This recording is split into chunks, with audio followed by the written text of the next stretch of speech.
ወንጌል መቼ እንስማ? እንደ ትልልቅ በዓል መጥቶ ህዝብ በተሰበሰበበት ልመና ይህች ልጅ 800,000 ሰብስክራይበር እያላት ራሷን እንዴት ታጠፋለች? የእፎይም ክርክር ትክክል አይደለም፣ የነዛም ክርክር ትክክል አይደለም። ኢየሱስ ክርስቶስን ሙሉ ዳርገው ሲሰድቡት ቁጭ ብሎ ይሰማል። እስኪ የትኛውንም ገድለ ቅዱሳን ተመልከቱ፣ የቅዱሳንንም ስዕል ተመልከቱ። ብዙ ቅዱሳኖች በአንድ እጃቸው መስቀል፣ በአንድ እጃቸው መቁጠሪያ። አንተና ሚስት መካከል፣ አንተና ፍቅረኛ መካከል ከቻላችሁ ከእናት ከአባቶቻችሁ ጋራም እነዚህ አራት ነገሮች አይ። ሰላም ውድ ቤተሰቦቼ እንደምን አላችሁ? እንደምን እስከ ሰዓት ደረሳችሁ? እንደየሰዓት አቆጣጠራችሁ በያላችሁበት ሰላምታዬ ይድረሳችሁ እያልኩኝ ዛሬ ወደ አዘጋጀናቸው ፕሮግራሞች ቪዲዮዎች በቀጥታ እንሄዳለን። ሁላችሁም ቪዲዮውን ከመጀመራችሁ በፊት ላይክ አድርጉ፣ ሼር ማድረጋችሁን እንዳትረሱ። ወደ ቪዲዮ እንሄዳለን። እንዴት አድርገው መቁጠሪያን እንደጠሉት አላውቅም። እስኪ የትኛውንም ገድለ ቅዱሳን ተመልከቱ፣ የቅዱሳንንም ስዕል ተመልከቱ። ብዙ ቅዱሳኖች በአንድ እጃቸው መስቀል፣ በአንድ እጃቸው መቁጠሪያ ወይም በአንድ እጃቸው ወንጌል ወይም ደግሞ በአንድ እጃቸው መቁጠሪያ ይዘው ታያላችሁ። በዛ አንድም እግዚኦታውን እያደረሱ እግዚአብሔርን ያመሰግኑበታል፣ አንድም ደግሞ ሰውነታቸውን ቸብ እያደረጉ የክርስቶስን ሕማም ስቃይ ያሰቡ ክፉ መንፈስን ይቀጠቅጡበታል። እኔ ብዙ ጊዜ እላችኋለሁ እንደሚሉትን አትስሙ፣ መቁጠሪያ አያስፈልግም፣ አትቀጥቅጡ። እሺ አትቀጥቅጡ፣ ተውት። ግን እንደው ቢያንስ በመቁጠሪያ የክርስቶስን ሕማም ስቃይ ያሰባችሁ ራሳችሁን ብትገርፉ የክርስቶስን የሕማሙን በረከት ታገኛላችሁ። አታገኙ? ታገኛላችሁ። ታው ሌላ ይቅር፣ የክርስቶስን እንኳን ሕማም እያሰባችሁ እስኪ ራሳችሁን ግረፉ። ከዛ በኋላ የመንፈሱ ጉዳይ ራሱ መድኃኔዓለም ያውቃል። ብዙ ቅዱሳን የክርስቶስን ሕማም ስቃይ ያሰቡ ራሳቸውን በአቆጣሮ ይገርፉ ነበር ይላል አቡነ መባጽዮን፣ አቡነ ተክለ ሐዋርያት የሚባሉ እነዚህ ሁለቱ ቅዱሳን አባቶቻችን ስለ ክርስቶስ ሕማምና ስቃይ ብለው ራሳቸውን በመቁጠሪያ አይደለም አንጥረኛ ቤት ሄደው የብረት ሰንሰለት አሰርተው ራሳቸውን ይገርፉ ነበር ይላል ገድሉ። ቅዱሳን አባቶቻችን በብረት ሰንሰለት ራሳቸውን ይገርፋሉ። ያሁኖቹ የኛ ደግሞ መቁጠሪያ ያስፈልግም አትቀጥቅጡ ይላሉ። ይሄ ትምህርት እንግዳ ትምህርት እኮ አይደለም።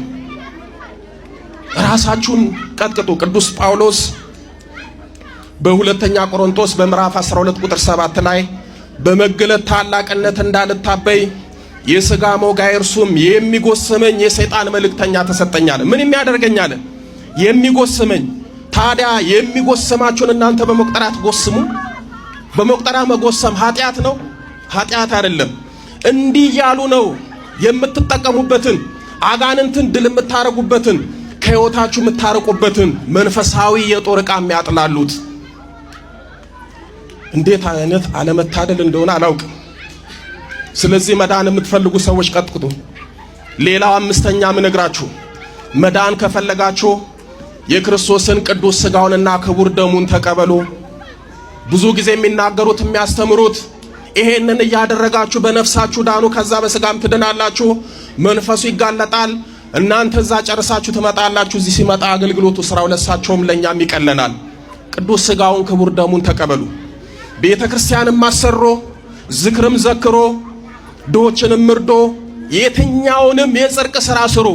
የዚህ ሁሉ የመንፈሳዊ በረከት ማሰሪያው ቅዱስ ሥጋውና ክቡር ደሙ ነው። ቅዱስ ዮሐንስ በዮሐንስ ወንጌል በምዕራፍ 6 ቁጥር 54 እስከ 56 ላይ ሥጋዬን የበላ ደሜን የጠጣ የዘላለም ሕይወት አለው ብሎ ጌታችን መድኃኒታችን ኢየሱስ ክርስቶስ ተናግሯል። ቁጥር 56 ላይ ሥጋዬን የበላ ደሜን የጠጣ እኔ በእርሱ እኖራለሁ እርሱ በእኔ ይኖራል ይላል። ሥጋው ደግሞ ስትቀበሉ ክርስቶስ በእናንተ ውስጥ ይኖራል። እናንተ ደግሞ በማን ውስጥ ትኖራላችሁ? በክርስቶስ ውስጥ። ክርስቶስ በእናንተ ውስጥ ካደረ፣ ጸጋ መለኮት እናንተ ውስጥ ካደረ ክፉ መንፈስን ያረቃል፣ ነፍሳችሁ ትድናለች፣ ዘላለማዊ ሕይወትን ትወርሳላችሁ። መዳን የምትፈልጉ ሰዎች ንስሐ ግቡ፣ ጸልዩ፣ ስገዱ፣ ቀጥቅጡ፣ ቅዱስ ቁርባን ተቀበሉ። ይሄንን ካደረጋችሁ በነፍሳችሁም በሥጋችሁም ትድናላችሁ፣ ትፈወሳላችሁ። እግዚአብሔር አምላካችን ፈውሱን፣ ድነቱን፣ ምሕረቱን ይላክልን። ሁላችሁም ድናችሁ ተፈውሳችሁ እግዚአብሔርን አመስግናችሁ አምላከ ቅዱስ ዮሐንስን አመስግናችሁ እመቤታችንን አመስግናችሁ ለመሄድ ያብቃችሁ። ወስብሐት ለእግዚአብሔር።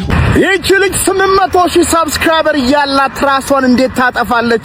ፍቅረኛዋ በጣም እየተረዳት እንዴት ትሞታለች ያላችሁ ሰዎች ግን በጤናችሁ ነው? ጃፓን በነበርኩ ሰዓት የሚገርም ሀገር ነበረ። ግን አንድ ነገር አሳዘነኝ። ቢሰለጥኑም ገንዘብ ቢኖራቸውም እንኳ ጃፓናውያን ራሳቸውን በመጥፋት ዓለም ላይ ፌመስ ናቸው። ቶፕ 10 ከሆኑ ራሳቸውን ከሚያጠፉ ዜጎች ከሚኖርባቸው ሀገሮች መካከል አንደኛዋ ናት። 20,000 ሰው በአመት በገዛ ፈቃዱ ራሱን ያጠፋል። ብር እያለ ስኬት እያለ መንገዱ አሪፍ ሆኖ ደሞዙ ጥሩ ሆኖ ለምንድነው ራሳቸውን የሚያጠፉት? መንፈሳዊነት የለም። የመጡበትን ቦታ አያውቁ። ከእግዚአብሔር ጋር አልተገናኙ። ልባቸው አላረፈም። በዚህ የተነሳ ይጨነቃሉ። በዚህ የተነሳ ከአምላክ ርቀዋል። በዚህ የተነሳ ራሳቸውን ያጠፋሉ። ስጋ አይደለም የሰው ልጅ ጥያቄ፣ ገንዘብ አይደለም፣ ቴክኖሎጂ አይደለም። የሰው የመንፈስ የነፍስ ጥያቄ አለ። ያ ጥያቄ ካልተመለሰ ሰው በእግዚአብሔር ልቡ ካረጋ ራሱን ያጠፋል።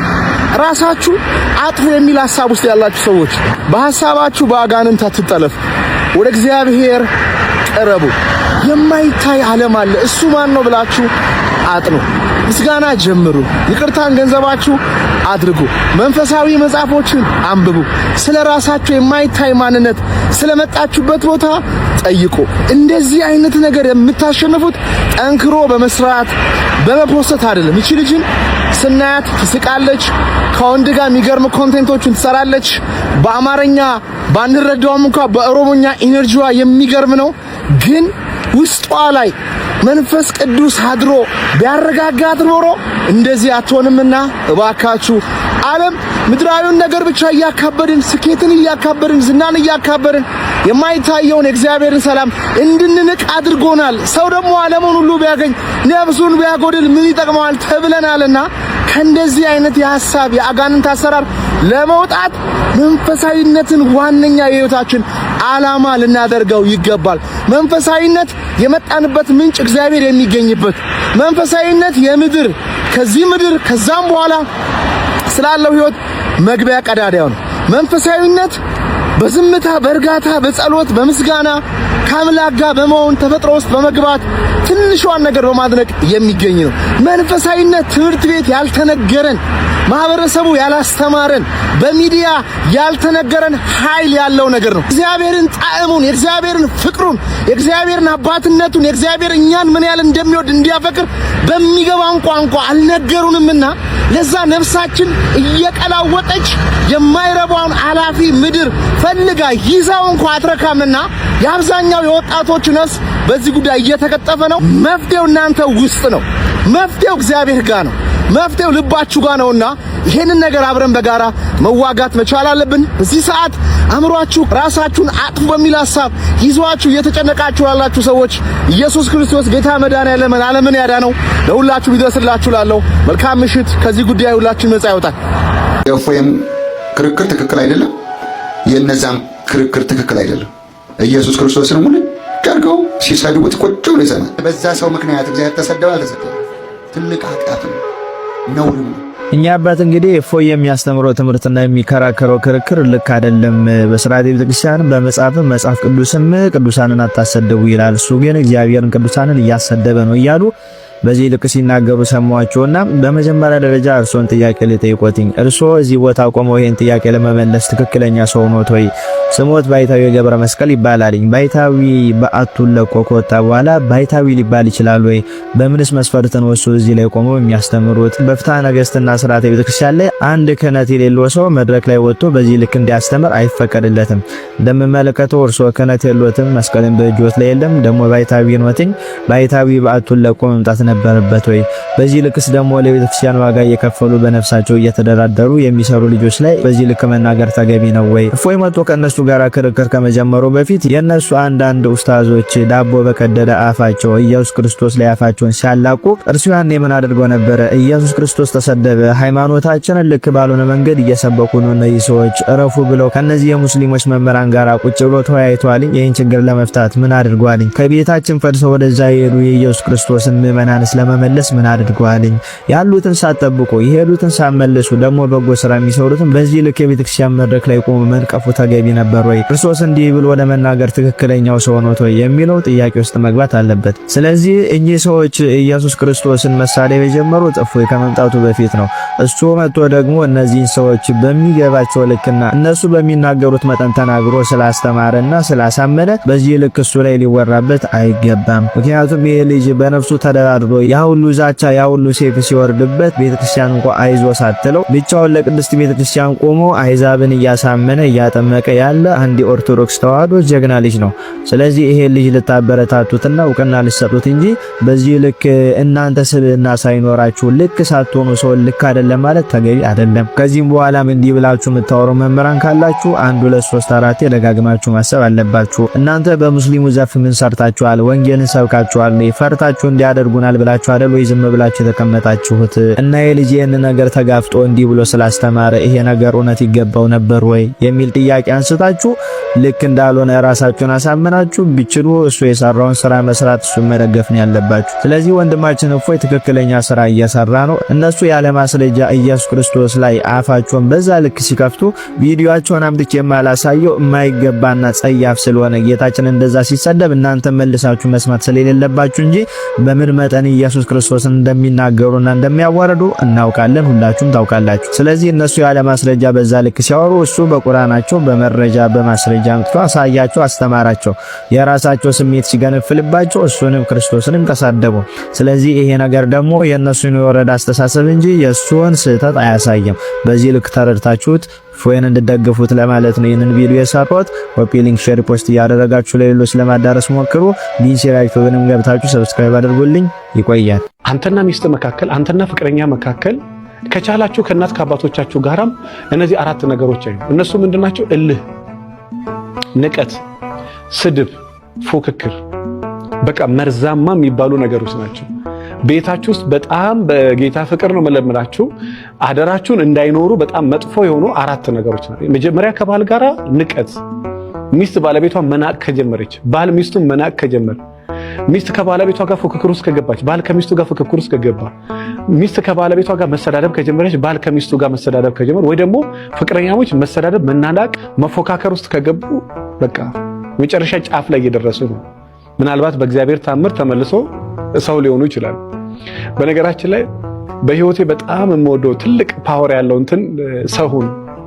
ነብዩ ዳዊት ልጁ ጠቢቡ ሰለሞን ልጄ ሆይ ሰው ሁን አለ እና እዚህ ምድር ላይ ሰው እንደመሆን ምን የሚደንቅ ነገር ነው። ሰው እንደመሆን ምን እድገት አለ እዚህ ምድር ላይ።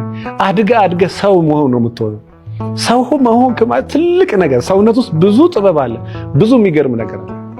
በቃ ሰው መሆን ቻልክ የትኛውን ማድረግ አለብህ የትኛውን ማድረግ የለብህም ጠንቅቀህ አወቅክ ማለት ነው። የትኛውን እግዚአብሔር ይወዳል የትኛውን እግዚአብሔር አይወዳል። የቱን ባደርግ እግዚአብሔርን ያስደስተዋል፣ የቱን ባደርግ ደግሞ እግዚአብሔርን ያስከፋዋል። የቱን ባደርግ ነው ስጋዬን ማከብረው፣ የቱን ባደርግ ነው ደግሞ ስጋዬን ማረክሰው። እና እንደ ሰው እንደመሆን የሚገርም ጥበብ የለምና ሌላ ጊዜ ካገኘው ስለ ዝሙት ስለ ሰው ስለመሆን አንዳንድ ነገሮች እናወራ። ዞሮ እነዚህን 4 ነገሮች ተጠንቀቁ። በጣም እልህ፣ ንቀት፣ ፉክክር፣ ስድብ። ፍቅረኛ ያላችሁም ሰዎች በትዳር ውስጥም ያላችሁ ሰዎች እልህ ውስጥ ከገባችሁ፣ ፉክክር ውስጥ ከገባችሁ፣ ንቀት ውስጥ ከገባችሁ፣ ስድብ ውስጥ ከገባችሁ ጎንበስ ብለሽ ከባለቤትሽ ጋር መጸለይ አትችይም፣ መነጋገር አትችይም፣ ማውራት አትችይም፣ ችግር መፍታት አትችይም። ችግር መፍጠር ግን ትችያለሽ። ችግር መፍታት አትችልም፣ ችግር መፍጠር ግን ትችላለሽ። ምን ውስጥ 4 ውስጥ ካለ ችግር ውስጥ ያለ ሰው ችግር መፍታት አይችልም። መጀመሪያ ከችግር መውጣት አለበት። አንተ ከችግሩ በላይ ሆነ ነው ችግሩን የምትፈታው። በቃ በትንሽ ነገር ተስፋ ቆርጠህ ራስህን ስለማጥፋት የምታስብ ሰውዬ ችግር ትፈታለህ ተብሎ አይታሰብም። ከችግሮች ጋር ፊት ለፊት የምትጋፈጥ ይሄ መጽሐፍ ይላል እኮ እኛ ይሄ በብዙ ድካም እስመ በብዙ ጻማው ድካም አለው እንባ ውስተ መንግስተ እግዚአብሔር ይላል። በብዙ ድካም በብዙ ልፋት በብዙ መከራ ወደ እግዚአብሔር መንግስት እንገባ ዘንድ ያስፈልጋል። መከራን ፊት ለፊት እየተጋፈጥክ ለማንም ህይወት አልጋ ባልጋ አይደለም። አንዳንድ ሰዎች እነሱ እየተፈተኑ የሆነ ሰዎች ደግሞ የገነት ህይወት እየኖሩ ነው። ጻድቅም ተፈትኖ ለጽድቅ በቃ ትልቁም ትንሹም ብፁዓን አባቶችም ጳጳሳትም መሪዎችም ተመሪውም ህዝብ የትኛውም ሰው በአቅሙ ከአቅማችሁ በላይ እንዳትፈተኑ የማይፈቅድ እግዚአብሔር ነገር ግን ከፈተናው ጋር መውጫውን ያዘጋጅላችሁ ነው። ስለዚህ ማንም ሰው ይፈተናል። በጣም ብርቶች ግን ፈተናን ፊት ለፊት ይጋፈጡታል ከእግዚአብሔር ጋር ሁሉን ነገር ማለፍ ስለሚችል። ወጣቱም ሆኑ አግብታችሁ በትዳር ውስጥ ያላችሁም ይሁን እነዚህ መርዛማ ነገሮች ቤታችሁ ካሉ ለማስተካከል ሞክሩ። እንደገና ወደ ኋላ ከነሳ አባቶቻችሁ ጋር እየተማከራችሁ እናንተም ቁጭ ብላችሁ እያወራችሁ ባለፈው ስለ መነጋገር አውርተን የመጀመሪያ ዓለም ጦርነት ብዙ ሚሊዮን ህዝብ ነው ያለቀው መጨረሻ የተፈታው በንግግር። ሁለተኛ ዓለም ጦርነት ብዙ ሚሊዮን ህዝብ ነው ያለቀው መጨረሻ የተፈታው በንግግር። በዓለማችን እንኳን ላለፉት 50 እና 100 ዓመታት ብዙ ሚሊዮን ሰዎች በጦርነት አልቀው ያውቃሉ መጨረሻ ላይ ግን የተፈታው በንግግር። ስለዚህ በተቻላችሁ መጠን ባልና ሚስቶች ኦርቶዶክሳዊ የተባረከ የተቀደሰ ጋብቻ የሚባለው የማይጣሉ ባልና ሚስቶችን መፍጠር አይደለም። ይጣላሉ ግን ስለ ፕሮብሌም ሶልቪንግ ስኪል ያውቃል። ችግሮችን ስለመፍታት ችግሮቹ እንዴት ይፈታሉ በንግግር ስለመፍታት። ሁሉም ችግር በንግግር አይፈታም። በነገር አንዳንዱ በጸሎት ነው ይፈታ። አንዳንዱ እግዚአብሔር ብቻ የሚፈታው ችግር ነው። እግዚአብሔር የሚፈታውን ችግር ሰው ጋር አትውሰዱ። እግዚአብሔር የሚፈታውን ችግር እግዚአብሔር ይፍታል። እሺ ይፍታልክ። ንግግር የሚፈታውን በንግግር ፍታ። ጸሎት የሚፈታውን በጸሎት ፍታ። ግንኙነት የሚፈታውን በግንኙነት ፍቱ። ጊዜ የሚፈታውን ደግሞ just take time ጊዜ ውሰዱና ተረጋጉ። ትዕግስት ብቻ የሚፈታው ችግር አለ። የገንዘብ ችግር ሊሆን ይችላል፣ የጤና ችግር ሊሆን ይችላል፣ የጋብቻ ችግር ሊሆን ይችላል፣ ሰላም የማጣት ልጅ የማጣት በጣም ብዙ ነገር ሊሆን ይችላል። just ተረጋጉ። እኔ በጣም ወደው ቶማስ ኤድሰን የተናገረውና ንግግሩን ምን ይላል? ቀን ወዳጅህን ጠላት እንዳደረገው ጠላትህን ወዳጅ ያደርጋልና በትዕግስት ጠብቅ። ታገስ። ወዳጅ ጠላት እንደሆነ ሁሉ ጠላት ደግሞ አንድ ቀን ወዳጅ ይሆናል። ስለዚህ በተቻለ መጠን ትዕግስተኛ የሆኑ ሰዎች የተበጠበጠውን የደፈረሰውን ቤታቸውን ሰላም ማድረግ ይችላሉ። ከችግር ከገንዘብ ችግር መውጣት ይችላሉ። ከዝሙት ችግር መውጣት ይችላሉ። ከትዳር ችግር ከብዙ ችግር መውጣት ይችላሉ። ምን አይነት ሰዎች? ትዕግስት ያላቸው ሰዎች፣ ራሳቸውን ከእግዚአብሔር ጋር አንድ ያደረጉ፣ ዕለት ዕለት ከእግዚአብሔር ጋር በጸሎት የሚገናኙ ሰዎች ሁሉንም ችግር ማለፍ ይችላል። በጣም ከእልህ፣ በጣም ከንቀት፣ በጣም ከፉክክር መውጣት ይችላል። ስለዚህ በተለይ እንደ ቤተክርስቲያን ልጆች በተቻለ መጠን እነዚህ አራቱ ነገሮች መጥፎ ናቸው። እልህ፣ ንቀት፣ ስድብ፣ ፉክክር። ሰዎች የሚሳሳቱት ድንግል ማርያም የ15 ዓመት ልጅ መሆኗን አንድ ያስቡ ባካቸው። ስለ 15 ዓመት ልጅ ነው እያወራን ያለው። ገብርኤል መጥቶ ሲያመሰግናት ምን አለች? ይህ እንዴት ያለ ሰላምታ ነው ብላ አሰበች ይላል። እስኪ በሉ ይህ እንዴት ያለ ማን ነው መጥቶ ያመሰግናት? አንዲት የ15 ዓመት ልጅ መልአክ ሲያመሰግናት እንዴት ያለ ምስጋና ነው አለች። አረ መልአኩን ተውት። አሁን በዚህ ዘመን ያለች አንዲት ወጣት አንድ ጎረምሳ መጥቶ ሲያመሰግናት ይህ እንዴት ያለ ምስጋና ነው ትላለች? ብዙ እህቶቻችን ገደል የምትገቡት በምስጋና አይደል እንዴ? አዎ። ድንግል ማርያምን እኮ ገብቶ መጥቶ ያሞገሳት ጎረምሳ አይደለም። ድንግል ሆይ የሚያታልሉ ጎልማሶች ያረጋጉሽ አይደለሽም፣ የመላእክት አለቆች አመሰገኑሽ እንጂ ይላል። ገብርኤል ነው መጥቶ ያመሰገናት። ግን ምስጋና ስትሰማ ሕፃን ብትሆንም ልቧ ግን አዋቂ ስለሆነ መንፈሳዊት ስለሆነች እግዚአብሔር ከእርሷ ጋር ስለሆነ ይህ እንዴት ያለ ሰላምታ ነው አለች። እንዲህ ያለውን የምስጋና እጅ መንሻ እንደምን እቀበለዋለሁ አለች። አይገርማችሁ? ከበዳት። ሔዋን ብትሆን እኮ ደስታውን አትችለውም ነበር ይህን ምስጋና ስትሰማ። ድንግል ማርያም ግን ተጠነቀቀች። እንዴት ያለ ምስጋና ነው። አሁን እኛ ብንሆን እስቲ ልጠይቃችሁ መና የሆነ ሰው አሁን ሲያመሰግናችሁ ምን ትላላችሁ? የቡልቡላ ማርያም ምእመና እንደው የተባረካችሁ ናችሁ ብላችሁ ምንድነው የምትሉት? ደስ አይላችሁ? ግን በሆዳችሁ አነሰ ትላላችሁ። እንደው ካመሰገና ያቀር ትንሽ ቢጨምርበት አትሉ? ብዙ ጊዜ እኛ ላይላዩ ምስጋና ማንፈልግ እንመስላል። ውስጣችን ይፈልጋል አይፈልግ? ይፈልጋል። ምስጋና እንፈልጋለን፣ እንሻለን። ትህትናዋ የድንግል ማርያም ግን የልብ ነበር፣ የአፍ አይደለም። ገብርኤል አመስግኗት እንዲህ ያለውን የምስጋና እጅ መንሻ እንደምን እቀበለዋለሁ? ዝም ብዬ ልስማ እንዲህ ሲመሰገናለች፣ ፈራች። ትህትና ማለት ሰው ሲያመሰግንህ ማስተባበል አይደለም። አንዳንድ ሰው እንደውም ዝም ብሎ ራሱን የሚያጣጥል ሰው አለ። እኔ እኮ አረባም፣ እኔ ከንቱ ነኝ፣ እኔ የረከስኩ ነኝ ምናምን ይላል። አሁን እኔ የረከስኩ ነኝ ያለውን ሰውዬ አንተ ርኩስ ብትሉት እኮ ይደባደባል። አሁን ብዙ ሰዎች ጨዋታ ሲያሳምሩ ካንተ ባላቅም ይላሉ። ሰምታችኋል? ካንተ ባላቅም ይላሉ። አዎ አታቅም በሏቸው እስቲ። ጸብ ይነሳል። ለውሸት እኮ ነው ትትናችን።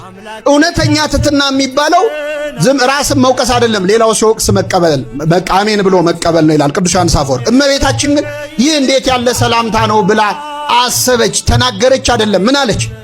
በልቧ። እመቤታችን በልቧ ነው ያሰበችው። ትትናዋ የልብ ነው። በነገራችን ላይ መጽሐፍ ቅዱስ ላይ ድንግል ማርያም ያደረገችው ብቻ አይደለም ያሰበችው ሳይቀር ተጽፏል። ይህ እንዴት ያለ ሰላምታ ነው ብላ ምን አለች?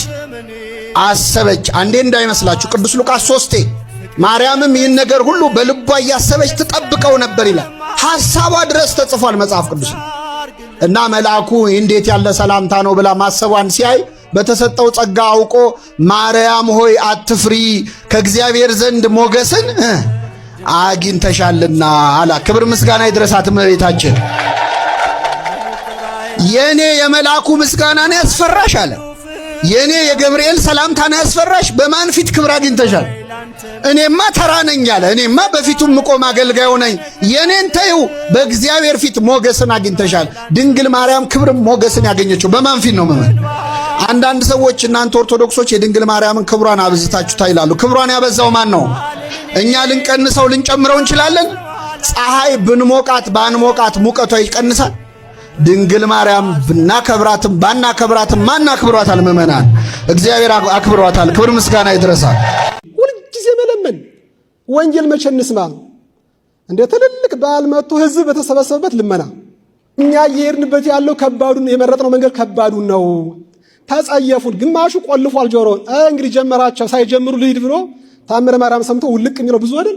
አረ በሕግ አምላክ፣ አረ ወንጌል ነው ስሙ እስኪ አትሉም? እንደዚህ ለምን እንደዚህ ይላል? በሕግ አምላክ እያል ነው። አረ በሕግ አምላክ፣ አረ ወንጌል መስዋዕት ነው ቁሙ እስኪ አዳምጡ፣ አሁን ምን ትደርሳለህ እያልን እየለምን። ለምን እንደዚህ ይሆናል? ስለምንለምናቸው ነው። ሳናስተምር ስለምን። ከባዱ መንገድ ይህ ነው።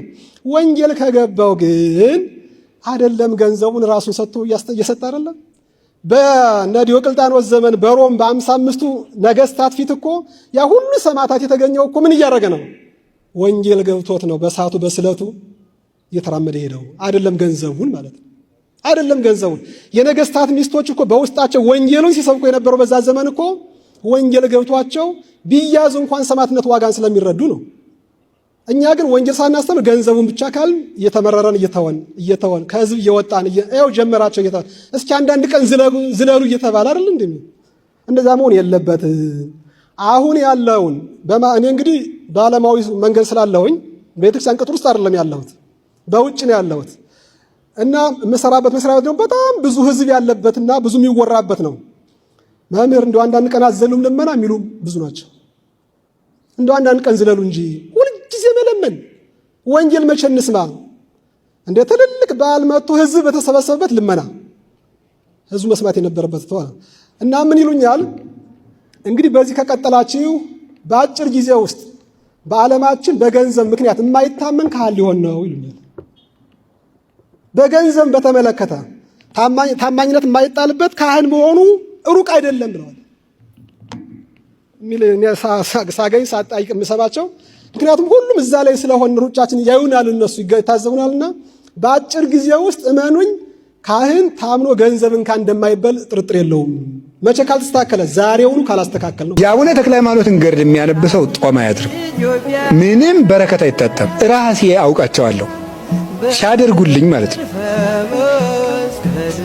ፈትኑ።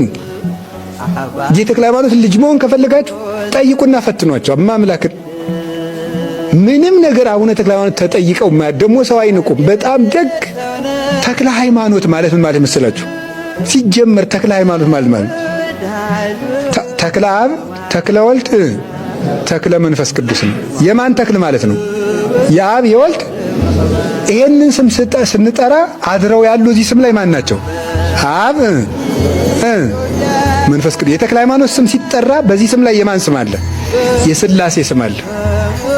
ስለዚህ ምድሩን ይባርካል። ምድር ላይ ከተበረከ ምድር፣ ውሃው ላይ ከተነበበ ውሃው፣ ቤት ውስጥ ከተነበበ ቤቱን ይባርካል። የተክለ ሃይማኖት ስም የእግዚአብሔርን ስም የተሸከመ ስም ነው። ይህ ስም በተጠራበት እርግጠኛ ነኝ መፍትሄ ስራይ ምናምንትስ አትልፉ። ይህ እንትን ምናምን ከጠንቋ አትሂዱ። ፍትልክ ብላችሁ ጸልዩ። የአባታችን ተክል ስታነቡት እንደው ልንገራችሁ፣ ዝም ብላችሁ ታዝቡ። ኢየሱስ ክርስቶስ የሚለውን ስም እንደ ተክለ ሃይማኖት ያከበረ ሰው አይቻለው። በደንብ ነው ያከበሩት። እንደው ምንድነው ያሉት እኮ ኦ እግዚእ ኢየሱስ ክርስቶስ ሃይማኖቴኒ አንተ ምግባሬኒ አንተ። ጌታዬ ኢየሱስ ክርስቶስ ሆይ እምነቴም አንተ ነህ፣ በጎ ሥራዬም አንተ አሉ። አንተ ነህ እኔ አይደለሁም አሉ። እምነቴም አንተ ነህ፣ በጎ ስራዬም አንተ ነህ። እንደ አባ ተክለ ሃይማኖት አቡነ ጌታችን ኢየሱስ ክርስቶስ የሚለውን ስም ይጠራል የለም። ሙት አገኙ፣ አልዓዛርን ያስነሳው ጌታ ኢየሱስ ክርስቶስ ነው፣ አንሳው። ውሃውን ጠጅ ያደረከው ጌታ ኢየሱስ ክርስቶስ ነው፣ ውሃ ስጥ። በጌታ በኢየሱስ ክርስቶስ ስም አንተ ጋኔን ውጣ። የክርስቶስን ስም ተሸክመው የዞሩ አባት ናቸው እና የተክለ ሃይማኖትን ገርል ብታነቡ እቤታችሁ ብታነቡ እያንዳንዳችሁ ሁላችሁ ብታነቡት በረከት ታገኛላችሁ። ከዛሬ ጀምራችሁ ማለት ነው።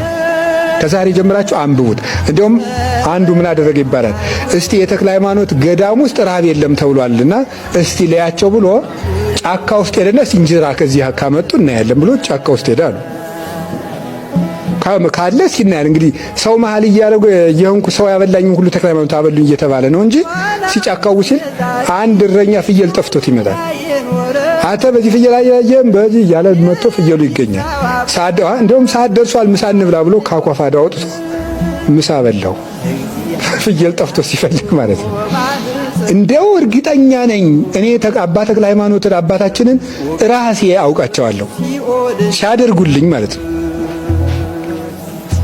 ፈትኑ።